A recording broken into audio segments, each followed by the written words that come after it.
Hello and welcome back to the channel. Now, with the elections just a day away, it is now tomorrow. Today's the 15th and the elections is on the 16th. I am now doing this video really to discuss the choices that you have to make and to discuss the candidates that you should consider voting for. So now, before we discuss the candidates that you should consider voting for, let's first discount the candidates that you should not consider voting for. Now, you don't need me to list the names. You already know who they are. The candidates that you should not consider voting for are, of course, Atiku and Buhari. So between Atiku and Buhari, they are a representation, the two of them, they're a representation of the class that has ruled that country pretty much since independence till date. Because if you look at the trajectory, Buhari has been in that in a rulership form or of some status or the other of that country for 40 odd years, and Atiku has been round about those figures as well. And really, between all of that period, the country has ended up where it is. So now these people now, they've offered all they have to offer, and what they have to offer is what has led the country to the state that it is now. So there's no new idea after 40 years of trying that Buhari will now bring in the next 4 years that will make any quantum change. And there's no new idea that Atiku, after 30 odd years of being in the system, is now going to bring that will make that quantum change. It's going to be a continuation of the corruption, and we've already seen the signal. Atiku is the marquee name for corruption amongst the people that are vying for the position at the moment.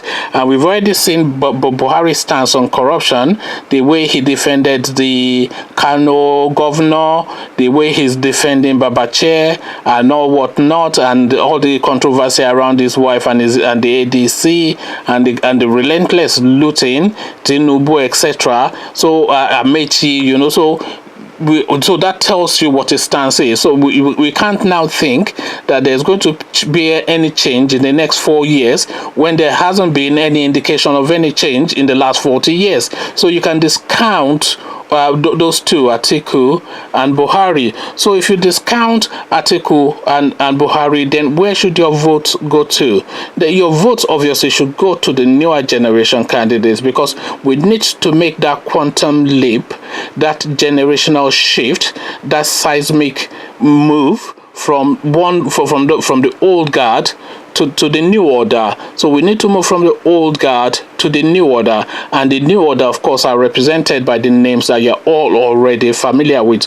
So that's the first decision that you have to consider. The decision that you first have to make is to abandon the old guard and give your vote to the new guard. So now, having then made that decision to give your vote to the new guard, then who amongst that new guard should you give your vote to have the most effect? If the numbers are split, because the numbers that are going to the new generation of politicians, the new order, the numbers of votes that are going to the new order are quite set, because it is a certain mindset that is going to be voting for the Showores and the Mogalus and the Fela-Durotoyes. So it's a certain mindset. Is the educated person, is the exhausted person, is the enlightened person, is the person that has identified that there's no future with the old guard. So that's the mindset. But that mindset, unfortunately, is not the mindset of the generality of Nigerians. It might not well even be the mindset of the majority of Nigerians, and only this election really will give us an indication of how widespread that mindset is. So the mindset that is looking for change is quite numbered within the Nigerian space, and it's that mindset that is looking for that seismic change, that is looking really to vote for the Showores and the Mogalus and the Durotoyes, etc.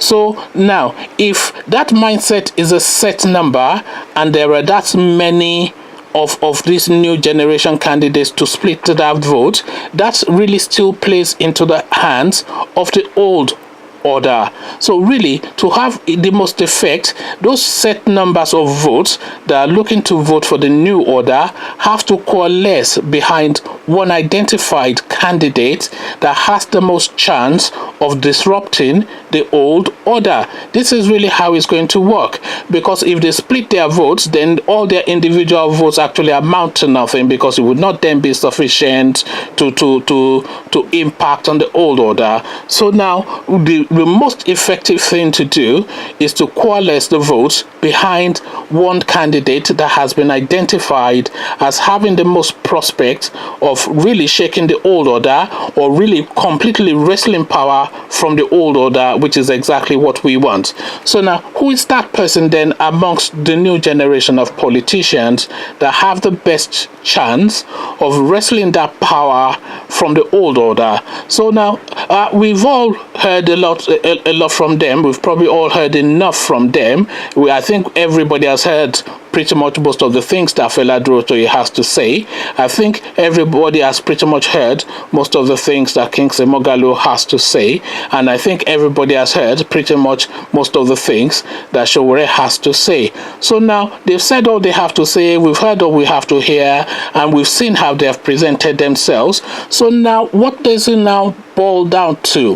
What it boils down to now is just the minutiae of the difference. So it's the name recognition, it's the campaigning, it's the resonance with the people, etc. So now, who amongst those three gentlemen would you say has the best name recognition, has the best resonance with the people? And by resonance with the people, he identifies with the people more, and more importantly, the people identify with him more. And when I say the people, I mean the everyday Nigerian. And when I say the everyday Nigerian, I don't necessarily mean the highly educated or the non-educated, but like an average person of a reasonable mind. Who do you think they most associate with out of all those three candidates? Now, if you look at their campaigning, Sowore, as we know, traveled all over Nigeria. We've seen him in Jalingo, we've seen him everywhere, and I'm sure all the other candidates are well traveled too. But in terms of resonance, and from my own personal view, just from my own little channel on YouTube, in terms of the feedback from the numbers that I am seeing, Sowore has a massive following. There's absolutely no disputing that. I am not saying he's the best man for the job. I am not saying he's not the best man for the job. I'm just looking at name recognition, resonance, and following. So in terms of name recognition, resonance, that i.e. being able to identify with the common man, and the common man being able to identify with him. So name recognition, resonance, and following, there's absolutely no refuting the fact that Sowore is streets ahead in terms of the new generation candidates. Is the one that people know about the most, is the one that people identify with the most, and is the one that interacts with the population the most, and it's the one that seems to have the most mass following out of all of the new generation candidates. So I'm not saying he's the best, and I'm not saying he's not the best. So we're setting that to one side. But because really all three of them, and particularly if we narrow it down to two, Kingsley Moghalu or Omoyele Sowore will do a fantastically competent job as the Nigerian president, a million and billion times better than Buhari would ever be able to do if he lived to be 1,000,001.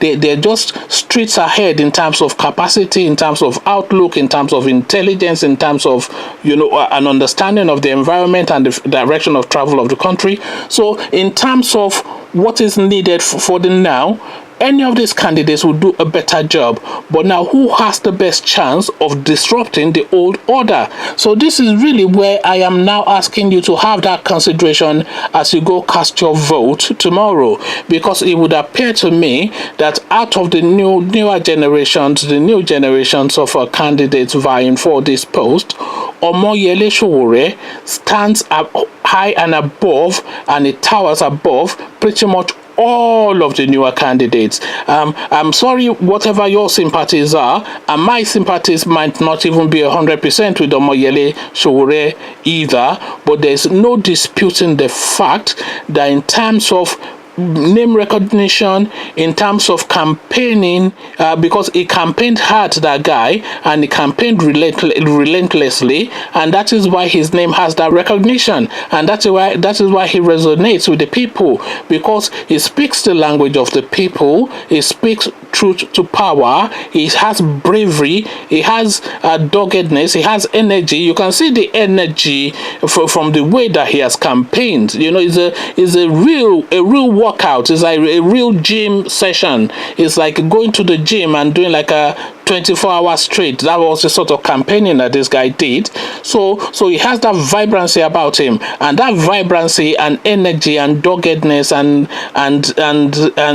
you know, just that vim and energy is something that the people like and the people gravitate towards. And you can see that gravitation in all of the feedbacks, especially online. If you go through my comment section, it's all Sowore. You will think I'm a Sowore channel, and I'm not a Sowore channel. You know, I am a political commentator giving out views out there and inviting you guys to engage with those views so that we can have a debate, and a civilized debate as well, by the way, guys. So the fact that I might not necessarily agree with you is no reason to be upset, because you can have your views and I can have my views, and we can agree to disagree and still be friends. So there is not, oh, if you don't agree with me, then tantrums and whatnot. It is really not about that, and you know that.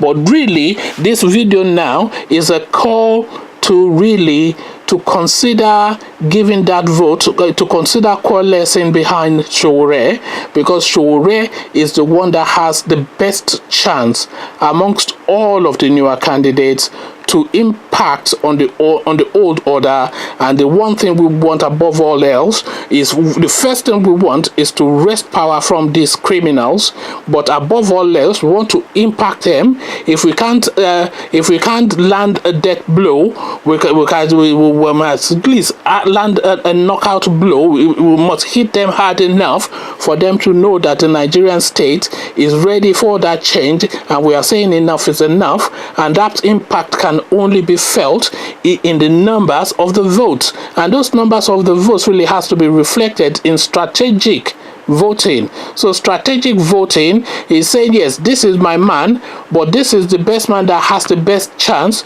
to do what I really want, you know. So this is my man that I would prefer, but this man that has a better chance, he also aligns with my line of thinking. So let me go with him for now to have that impact that we need to have, and then having then done that, then we'll pick the pieces afterwards and see who's who and what's what.